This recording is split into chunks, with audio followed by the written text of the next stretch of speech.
Greater Hyderabad outer ring road లోపలి భాగంలో plastic వినియోగంపై పూర్తిగా నిషేధం పెట్టనున్నట్లు సీఎం రేవంత్ రెడ్డి ప్రకటించారు.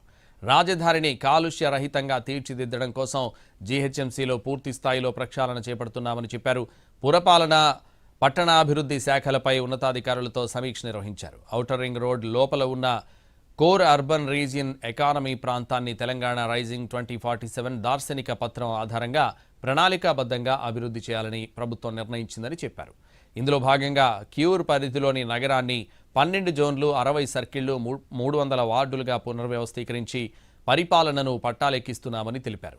నగరంలో అత్యంత సంక్లిష్టమైన చెత్త నిర్వహణ సమస్యను సమర్థవంతంగా అధిగమించాలని అధికారులకు పిలుపునిచ్చారు.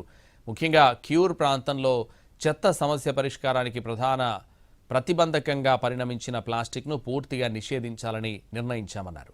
చెరువులు, వరద వెళ్లే నాలాలపై ఆక్రమణలను తొలగించాలని ఆదేశించారు.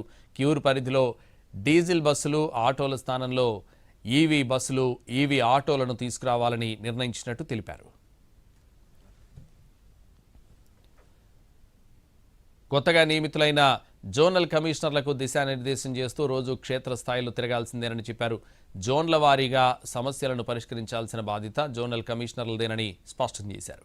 చెరువులు, నాలాలు, బహిరంగ ప్రదేశాల్లో ప్లాస్టిక్ వేయకుండా చూడాలని చెప్పారు. చెరువులు, నాలాలు, చెత్త డంపింగ్ ఏరియాల వద్ద సీసీ కెమెరాలు ఏర్పాటు చేయాలని ఆదేశించారు. 10 రోజులకు ఒకసారి చొప్పున నెలకు 3 రోజులు శానిటేషన్పై స్పెషల్ డ్రైవ్ నిర్వహించాలని చెప్పారు.